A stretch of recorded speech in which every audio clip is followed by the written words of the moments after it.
All right, thanks everybody. Thanks for coming back for week 3 of this webinar. Thanks for coming back for week 3 of this webinar series. You'll be able to see a link to where handouts are in a shared public folder in the chat.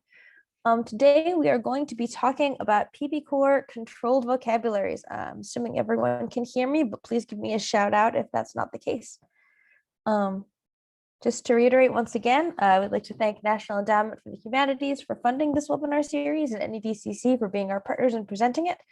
And PBCore was originated by the CPB, the Corporation for Public Broadcasting, and is currently under the stewardship of GBH Public Media in Boston, my place of employment. So today we're going to be talking about how you populate data in PBCore. So the first thing we're going to do, because we were running a little short on time last week, and I know that after doing the exercises, you guys might have some more questions about elements and attributes in PBCore. So first, we're going to take a couple minutes, just review the PBCore elements and how they work, and take any questions that may have come up over the course of the last week. I know that there were some that came to me in email, but if anybody didn't get a chance to email me or wants to review something, this will be the time. After that, we're going to do a deep dive into a few more specific elements in PBCore that have restricted values. Talk about how there are very few of those, and recommended values. To talk about PBCore best practices for how you fill out data. Then we're going to talk about the PBCore controlled vocabularies. We're going to visit the website and kind of do a quick tour of what those controlled vocabularies are and how they're used. And we'll talk about some of the recommended external vocabularies that PBCore doesn't support, but can direct users to if they're looking for other ways to populate their data. So then we're going to do a quick exercise as in the past classes, but this exercise is going to be a little bit different in that this is actually going to be a small group exercise. So at about the halfway mark of the class, we're going to break up into breakout groups. You'll see them assigned. Each one will be facilitated by a coworker of mine. I'm very grateful to them for their help. And you guys are going to do a little bit of work alone and then discuss the exercise in your groups before we come back together to talk about the exercise and go to the next class. So that's what today is going to look like. So before I move ahead, like I said, I just wanted to quickly review the PBCore asset elements and instantiation elements and see if folks had any questions that have come up over the course of the week that you guys have had to kind of review the last class and do the exercise. I know one thing that I saw come up a couple times in the work that people sent me to review is a little bit of confusion about this concept of container elements. So I'm just going to go back over that again really quickly. In XML, and PBCore is structured around XML, there is a concept of, elements are kind of layered within each other so that you can have one element that doesn't necessarily hold data on its own and just serves as a structural container to place other elements in. The example of that we probably use the most in PBCore is creator and contributor. So within the concept of a PBCore creator or a PBCore contributor, these elements in and of themselves don't hold data. They contain two other elements, creator and creator role, or contributor and contributor role, that are linked together so that you can join these concepts of who the contributor is and what role they played in making the production. But this whole set of three elements, the container, PBCore contributor, and its two sub-elements, contributor and contributor role, are a unit. So if you want to add more than one creator or contributor in PBCore, you don't just repeat contributor and contributor role, you repeat the whole little subunit that includes the container element, PBCore contributor, and then the sub-elements, contributor and contributor role. And that's how you kind of add multiple elements in PBCore. I also had a couple questions about repeatability of elements. So just kind of on a broad scale, almost all of the asset elements within PBCore are repeatable elements. PBCore gives you the opportunity to add as many identifiers, titles, dates, and so forth as you like. And we'll talk about that a little bit more when we talk about controlled vocabularies for things like title type and date type, as to why you might want to have multiples of those. Some of the elements that are limited within containers are restricted and not repeatable. So for example, you can't repeat more than one contributor role within the container PBCore contributor, but you can have many PBCore contributors that full container as you would like. When we move on to the instantiation elements, a lot of these are not repeatable because they're only intended to describe one instantiation that has one technical truth about how it works. So for example, instantiation digital and physical are not repeatable elements. instantiation file size, instantiation duration, instantiation data rate. These are all non-repeatable elements, because if you're looking at a file, the size of it should be something that's pretty immutable. You shouldn't need to record that twice or have confusion about what that size is. Before I move on, does anyone have questions about the asset elements or instantiation elements that haven't already been addressed? I'm going to give this about a minute just to see if there's things that people want to chat about.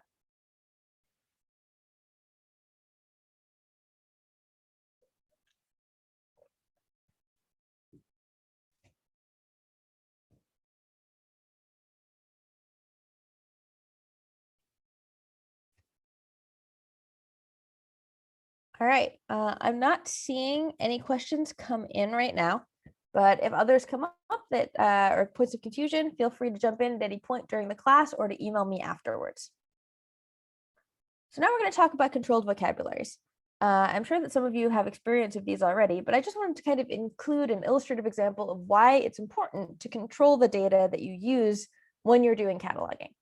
So this is an example of the spreadsheet that's based on the big survey that we sent out at the American Archive of Broadcasting to stations around the country to try and identify what kind of formats they had that needed to be preserved. And people sent us back all their data from surveying their collections.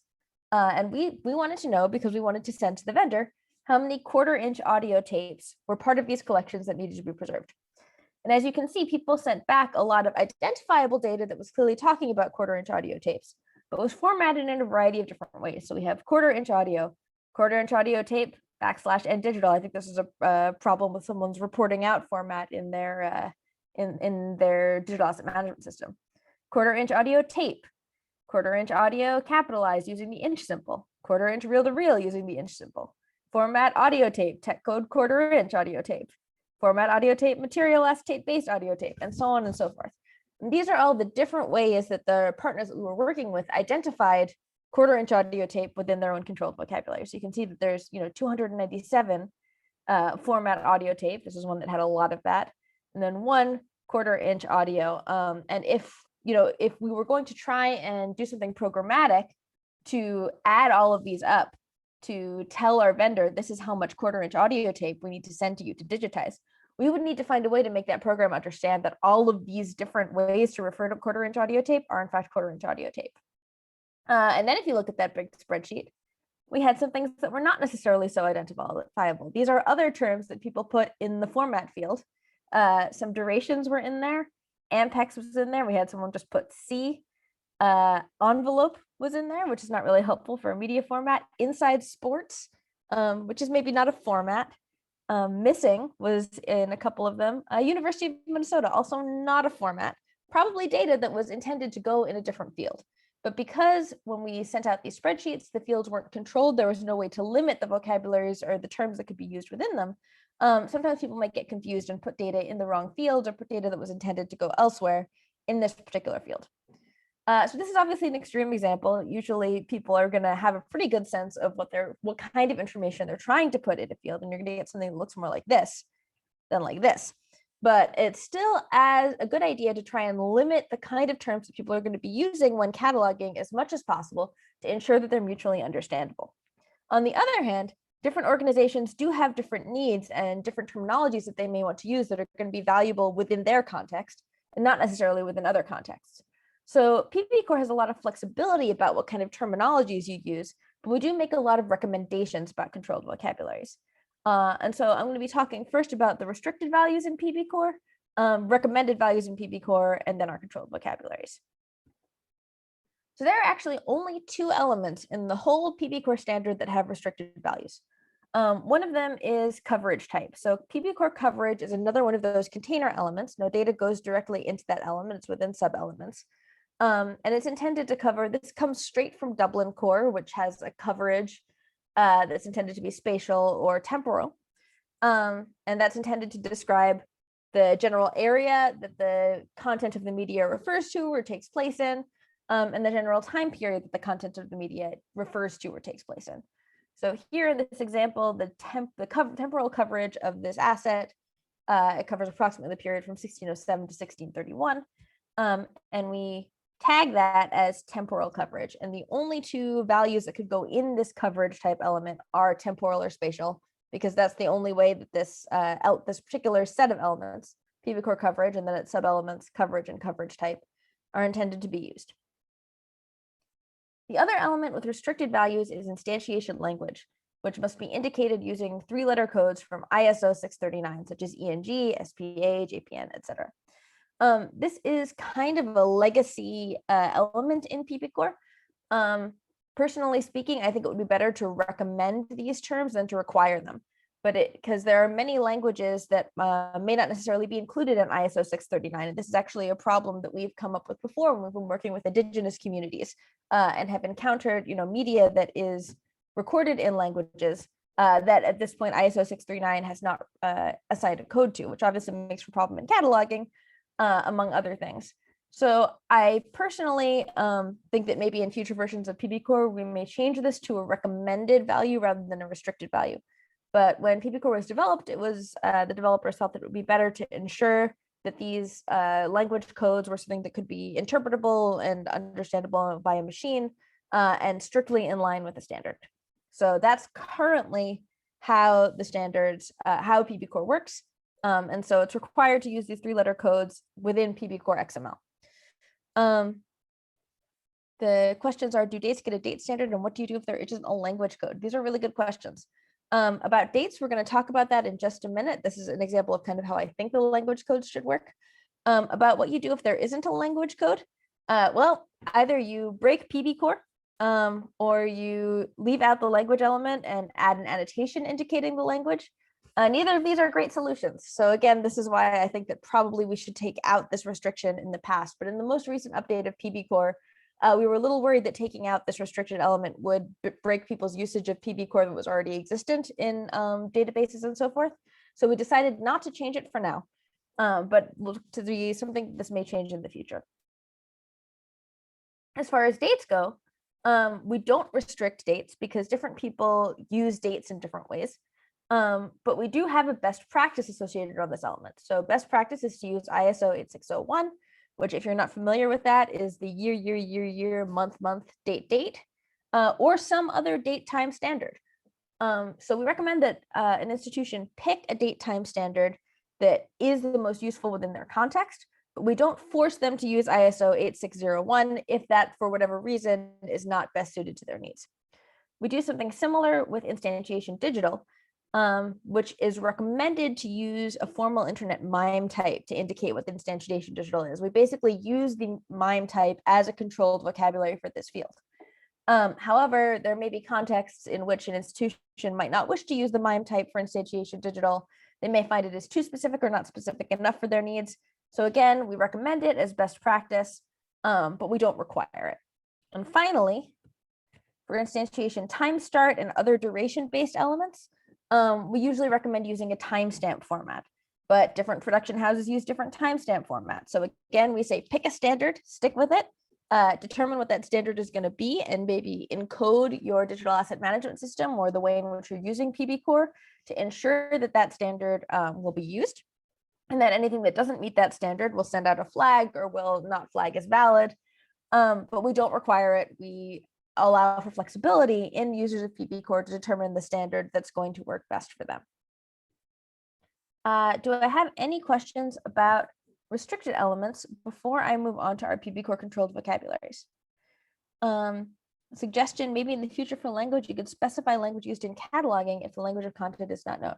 That's a good suggestion. And I think that's something we will probably discuss. And so we generally have a meeting about the future of PBCore at the Association of Moving Image Archivists meeting every year, where we discuss things like, do we need to overhaul the standard in any way? Do we need to update the controlled vocabularies? So this is something that we talk about with the PBCore stakeholders to try and update the website and create guidelines for. And I think that's a really good suggestion. Thank you, John. So PBCore has a series of controlled vocabularies that we maintain. And the reason that we've determined these controlled vocabularies to maintain is that the last time that PBCore underwent a kind of assessment of these controlled vocabularies and determined which ones we wanted to support and how we wanted to provide definitions and so forth, we looked at other controlled vocabularies that were available for use with content standards and tried to find the ones that we really didn't find an equivalent for elsewhere. So there are a lot of kind of general genre vocabularies, subject vocabularies, things like that, that we didn't really, that at one point PBCore did maintain, had their own genre vocabulary, for example. But after looking around, we decided that we weren't necessarily in the best position to maintain a sum total of a genre vocabulary. And also this wasn't really our responsibility. PBCore is intended to be a guideline and content standard for audiovisual content. So we really only wanted to maintain controlled vocabularies that really uniquely had to do with terminology around audiovisual content. So the controlled vocabularies that we currently maintain are asset type, attribute. This at symbol indicates that it's an attribute vocabulary. So date type, title type, description type, PBCore relation type, instantiation relation type, creator contributor role, publisher role, instantiation physical, instantiation media type, and instantiation generations. And all these vocabularies have their own little quirks. You'll note that this creator contributor role vocabulary is a combined vocabulary. These originally used to be separate vocabularies, but I'm actually going to stop sharing at this juncture so I can take you, or stop the presentation at this juncture for a couple minutes so that I can take you to the website where you can see all of our controlled vocabularies. So creator role and contributor role used to be two separate vocabularies, but at this time, we decided when we did our last overhaul of the controlled vocabularies, which was in approximately, I believe it was 2016, 17, we decided that because of the different contexts in which PBCore was used, it made more sense to combine these vocabularies and allow users to determine for themselves which was a contributor and which was a creator. So in some contexts, as I mentioned last week, a term such as choreographer might be a creator. If you're working in a dance archive, and this actually is where I first started using PBCore when I was working in a dance archive, the choreographer is going to be the premier creator. It's going to be the person that people search for. They're looking for dances by Balanchine, and they want to have that, kind of singled out as the person of most import in the creation of the work. Whereas if you're working in the context of a public media archive, or even like a Broadway archive, a theater archive, the choreographer plays an important role in contributing to the asset, but is not necessarily the person most responsible as the creator for the asset. So if you're working in a dance archive, you might want choreographer to be a PBCore creator role. And if you're working in a Broadway archive, you might want that to be a contributor role. And allowing for that flexibility is one of the changes that we made during our most recent overhaul of the PBCore vocabularies. PBCore asset type is just kind of it's to fill the asset type element. It's intended to define the different kinds of audiovisual assets that you might come across in an archive. It's not comprehensive. We have added local terms to this in almost every context that I've ever worked on, and I think this might be a vocabulary that we try and expand next time we overhaul the vocabularies. But it does provide broad categories for things like episode, miniseries, program, raw footage, series, things like that. These three attribute vocabularies are intended to supply controlled terminology to further clarify the information that is available in these repeatable elements. So you'll see that in PBCore, as I've said, you can repeat things like date, title, and description multiple times. And because these things are often specifically relevant to audiovisual media, there are different kinds of titles that you might want to apply for something that's in a mini-series or as a segment or in a program. We decided to provide controlled vocabulary terms to make it easier for people to assign these types of titles and descriptions for audiovisual content. So you can see that in the description type, specific to audiovisual content, you might just have a general description, or you might have an episode description specifically, or you might have awards, or a script, or a transcript, or a shot list. These are all things that are kind of unique to audiovisual materials. And so we provide this as a controlled vocabulary to help define those terms further. I see a question about whether raw footage would be used for home movies and other amateur films. That's a great question. So raw footage is generally used for footage that is unedited and not intended for broadcast. We use it in the context of a broadcast archive. We usually use it to talk about the content that is captured with the intent of being edited later on. For a home movie or amateur film, we would probably call that simply a film or a program. I believe film should be included in this asset type vocabulary, and it's a little surprising to me that it isn't. But because it's intended to be broadcast as it is, or viewed as it is, maybe not broadcast, but the form that home movie takes is considered a complete work in and of itself. So generally speaking, I wouldn't use raw footage for that term. I'm gonna look in title type and see what we've got. Yeah, I think we'd probably, within the context of PBCore controlled vocabularies, we'd probably simply use program for that. But film, I think, is a term that could definitely be added to this controlled vocabulary that would be valuable. Let me see, I don't want to go too far over time going in depth on these controlled vocabularies, so I will walk through a couple of the others quickly. You'll see that there's a different controlled vocabulary for PBCore relation type and instantiation relation type. You can assign relationships on both the asset and the element level within PBCore. And the reason that we have two separate controlled vocabularies for these is to kind of, again, assert that difference between relationships on the content, contextual level, and relationships on the physical media level. So the controlled vocabularies for PBCore relation type includes things like is derivative or derived from, references or is referenced by, is part of, has version or is version of. These are all things that relate specifically to the content rather than to the specific physical media. Whereas if we go to instantiation relation type, we're talking about things like dubbing and cloning and reformatting. Is part of and has part can be used in kind of both senses. So we kept that on both controlled vocabulary lists. But these are really intended to be used within an archive to talk about the relationships that specific, a digital file might have to an original U-matic tape, or that one, like a lesser kind of viewing copy might have to the master, that kind of thing. So that's what this instantiation relation type vocabulary is for. We already talked about creator role and contributor role. Publisher role is a much shorter list. It simply encompasses the terms distributor, presenter, and publisher. This isn't kind of included in the creator role and contributor role list because of the different kind of relationship that a publisher has to a work. And again, creator role and contributor role are the reason that we maintain these lists, although obviously, there's different kinds of lists out there for the ways in which someone can contribute to a work. But we couldn't find another list that, kind of defined these terms for roles that are specifically involved in audiovisual media, like a lighting technician or a music supervisor or a recording engineer. So all of these terminologies are kind of maintained here within this creator role and contributor role list. You'll notice on the instantiation, so the instantiation physical list is intended to be, but is certainly not entirely comprehensive about the different formats of audiovisual media. And this is certainly a list that we looked long and hard for to see if anyone else was maintaining and couldn't find it at the time. Maybe someone else is doing it now.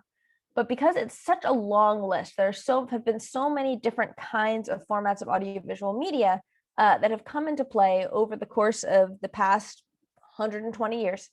We actually broke it up into 3 kind of sublists just to make it a little easier for people to find the terms that they need. Because if we combined all these lists together, the list would be so long that it became really unwieldy to browse.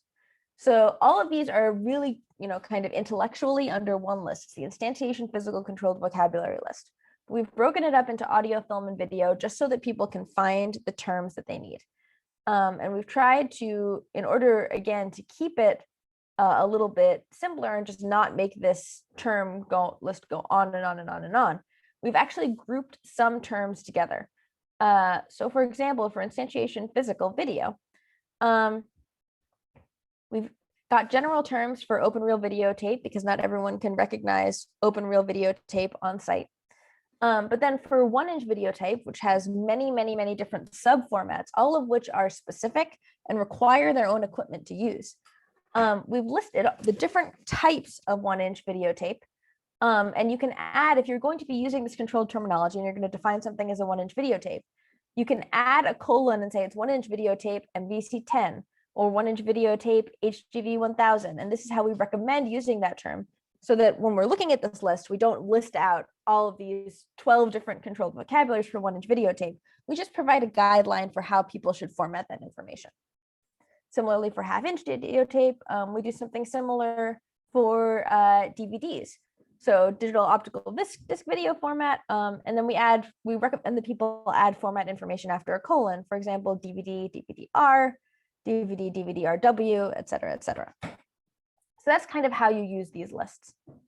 Now, I mentioned before that instantiation physical is not a repeatable term. There's actually some problematic elements to that, because if you look at something like instantiation physical film, our controlled vocabulary allows for people to define 8mm film or 9.5mm film or 70mm film. But if you're familiar with film, you also know that there are a lot of variants in terms of like, is a film negative or positive? Is it magnetic audio track? There are a lot of other elements that are part of the physical definition of film. But in order to generate all of the different kind of controlled vocabulary types for film, we need to maintain an infinite number of terms to capture all of the variations for, like, 16mm negative film, and then on and on, and super 16mm negative, et cetera, et cetera, et cetera. The variations would get really endless and difficult to maintain. So instead of making this film list kind of extensive and unwieldy, we've put a lot of that information into instantiation generations. Instantiation generations as vocabulary is intended to define the relationships between different generations of media. So things like, is it an access copy or a dub? Is it a duplicate? Is it a master? Is it a mezzanine? These are all things that are important terms within the production environment. And so we're also using this to define relationships within the film world, like, is it a positive or a negative? Is it an interpositive? Is it a fine cut? Is it a line cut? Is it a magnetic track? Is it an optical track? All of this information lives within the instantiation generations vocabulary, which is another pretty unique vocabulary to PBCore. And because instantiation generations is a repeatable field within PBCore, you can define the instantiation physical as 16mm film, and then you can go on and add that these are AB roles, and they are positive tracks, and they're, anything else that you want to add, and they're, for preservation, because they're the only versions that we have of these particular items. And you can add kind of all those terms, as many as you want, until you've adequately defined this media. Is this a perfect solution? No, it's not. And we've gone back and forth about whether we should make instantiation physical a repeatable term, so that we can move some of these terms that really more define the physical elements of a reel of film away from instantiation generations and back into instantiation physical. But for right now, this is how PBCore is structured, and this is how we recommend people define their media. I think that, and then the last controlled vocabulary list that we maintain here is instantiation media type, which right now simply defines moving image and audio. Are there other terms that you might wish to use for instantiation media type? Probably.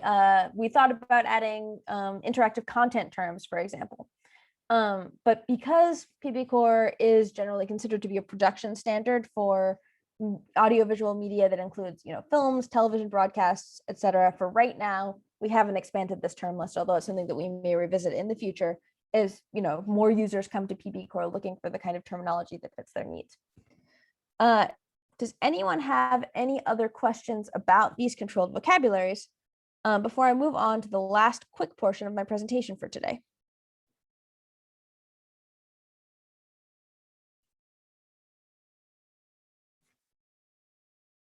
All right, I'm not seeing any questions right now. You can also ask me them at the end. So I'm going to jump back to this presentation. So those are PBCore's controlled vocabularies. And we're running a little short on time. But just to demonstrate an example of the different kind of titles that are available and how you'd use title type, here's an example of a Nova DVD that might have 3 applied titles. One title type might be the series title, that would be Nova. One title type might be the episode title, which is Black Hole Apocalypse. And one title type might be the episode number, which is its episode 4501. And you'd want to indicate all of these titles separately and indicate what they referred to. And just for a little bit of fun, does anybody want to suggest some of the different title types that might be applied to Star Wars: A New Hope? There are a couple different options here and a couple different terminologies that you might want to use. So if you have some suggestions, please drop them in the chat.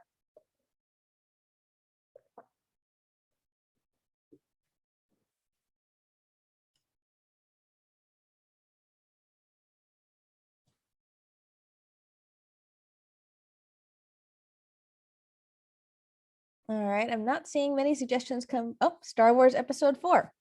Would it be episode 1 or 4? That's a great question. Series title, Star Wars. Star Wars is the series. Yeah, these are all really good points, and that makes this a difficult item to catalog, right? So when I did this exercise by myself, A New Hope might be the episode title. Yeah. Yeah, that's a great way to describe it. So episode A New Hope is definitely one of these titles and title types that you might want to use. When I did this exercise, here's the list of different titles I came up with that I could apply to this particular item. So when it was first brought out, it wasn't actually titled New Hope at that time. The original title was just Star Wars. So I had title type original to that. Star Wars A New Hope could be revised title. Title A New Hope could be an alternate title. Star Wars could be the series title. A New Hope could be the episode title. And 4 could be the episode number, because this is in fact Star Wars episode 4. Paul, you're right. And Elizabeth, you're also correct. What about the Lucas revisions? That's also a great question. And something that you could really get into when you're starting to catalog these items, about how you're going to actually convey all this information about the various different versions of this content that are available. So the last thing I'm going to talk about before we jump into our exercise for the day is recommended external vocabularies for PBCore. So again, as I mentioned before, we don't necessarily support a lot of content vocabularies for PBCore because we know that there are a lot of people out there who are already doing it better. On the PBCore website, we'll often recommend existing vocabularies for users that want to adopt a controlled vocabulary for that element, or also organizations can come up with their own. So here's an example of the Moving Image Research Center's genre form guide, which is a good introduction to genres specifically for moving image materials. IPTC, the Information Technology for News, provides a series of news codes for describing news terminologies. And that's something that we recommend also for, you could use either of these if you wanted to talk about genres for your content that's audiovisual. I suspect that many of you are also familiar with the Library of Congress, subject headings, and name authorities. If you want to specifically identify George Lucas as the creator of Star Wars, you probably want to go, and you're working, within a more intense cataloging context, or a context where you expect that you might have a lot of repeated names, and most of your names are people who might show up in the Library of Congress name authority catalog. You might want to go and search for the approved way to define the correct George Lucas, who directed the actual Star Wars films, as opposed to the many others that would be George Lucas 1944, as opposed to the many other George Lucases who have made enough of a name for themselves over the years to be included in the Library of Congress name authority headings. And if you don't have individuals who might appear in the Library of Congress name authority headings, you might want to create an internal controlled vocabulary. So for example, this is an example of our cataloging database for a big digitization project that we're doing at GBH. Many of these people are local reporters who wouldn't necessarily, the people who show up and have to be referred to over and over again. They wouldn't necessarily show up in the Library of Congress name authority profile, but we need to refer to them over and over again. So we've set it up within our FileMaker database such that anytime a name is entered, it becomes part of an ongoing list of approved terms, so that if a cataloger starts to type V, all of the people who have already been entered, whose names begin with V, will show up. And so they can select it from a dropdown rather than retyping it and maybe doing a typo or entering it differently. This helps to control our vocabulary within the context of our cataloging system, even though we're not referring to an external controlled vocabulary. So, all right, pretty good on time, running only a little over. At this point, we're going to jump into breakout groups to do a little exercise. So at this point, we're all going to go split into about 4 groups. And in each group, the first thing we're going to do is we're going to review an example item. The facilitator for that group is going to screen share that item. So it's going to be a photograph, and you're all going to have a chance to review it. And we're going to do it on our own for about 5 minutes. As in last week's exercise, there should be a PBCore form and a description of the exercise linked in the chat. And you're going to use that form to catalog the item as thoroughly as you can in the available time on your own. And at this point, I don't want you to refer to the controlled vocabulary list on pbcore.org. Just try and catalog it on your own. Don't use a controlled vocabulary. Just use kind of your best sense of how you would describe that item. After 5 minutes, so at 1:10, in your breakout groups, you're going to compare your PBCore records. You're going to talk about, if people are willing to share what they've done, they can screen share. You're going to talk about whether your terminology matches. And at that point, you can check out the PBCore controlled vocabulary lists. And as a group, update your records with a controlled vocabulary term where available. Each group will have a facilitator, but I don't want you guys to rely too much on the facilitators.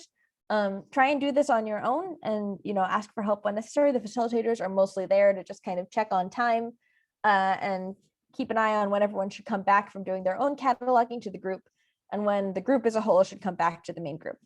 We're going to take about 20 minutes for this exercise as a whole, and then we'll come back together at 1:25.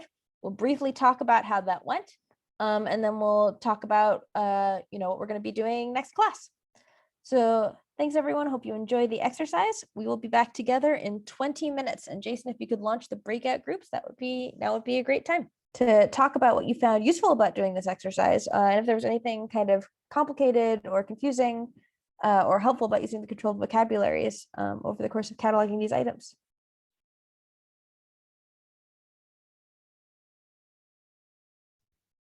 I'd like to just add throw in a couple of meta points.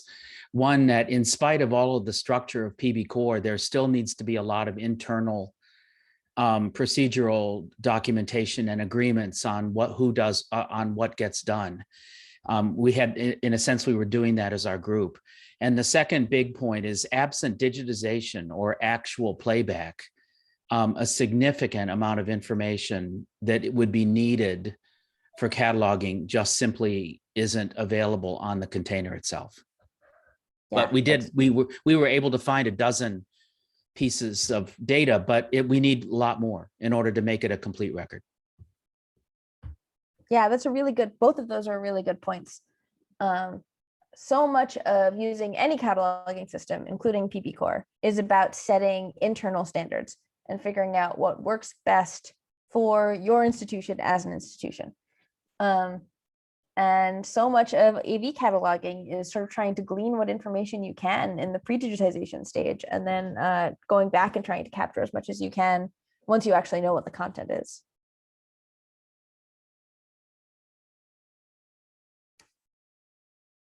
Anybody else have comments, thoughts, or questions that they want to share? I see a question about, what do you do when your VHS, DVD, etc. has come to you without a sleeve cover that has all the information about that video? That's a really good question. And if you have no information about an item, you'll remember that I believe last class I talked a little bit about why some institutions choose to make just instantiation records. And that's a context in which you have a lot of media that doesn't have a lot of external information that you really might want to dig into, just kind of capturing as much technical information as you can and fill out that, kind of temporary record.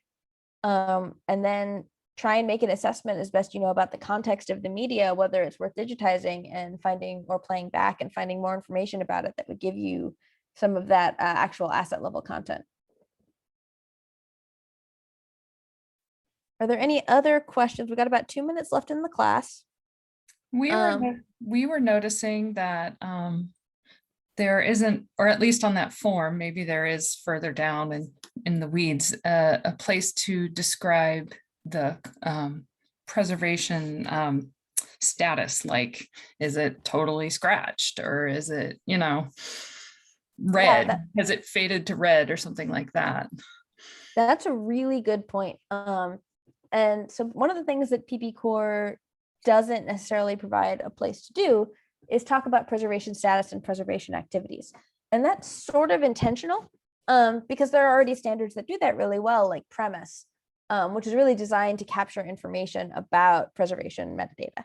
So one of the things that we recommend is actually embedding premise metadata into a PBCore record to capture those sort of specific preservation contexts and information about what preservation activities have been undertaken and what the preservation status is. But you're right that there isn't necessarily a place to record damage or decay in PBCore itself, unless you want to do that in an annotation. We've got 1 minute left, so please feel free to slide in with any last minute questions or comments if you want. But in the meantime, let me just remind everyone that our next webinar is going to be next Wednesday, October 13th at 12:30 p.m. We're going to be focusing on using the PBCore cataloging tool, which is a tool that we developed to try and make it simple to create PBCore XML records, but I think it's also a really useful teaching tool to kind of show PBCore in a little bit more complexity than we're able to do using this kind of simple form that's flat that we developed just for basic teaching. So we're going to be walking through creating more records next week, and kind of exploring how we can use the PBCore cataloging tool to manage controlled vocabularies, and do some more of that controlled metadata work. In the meantime, over the course of the next week, oh, I forgot to put the homework on this last slide, but please feel free to send me, to go back to the exercises, to send me complete records that you'd like to have reviewed, or send me any questions that occurred that you wanted to have more conversation about. And we'll be back next week to do more cataloging. So thank you all for joining us, and have a great rest of your week.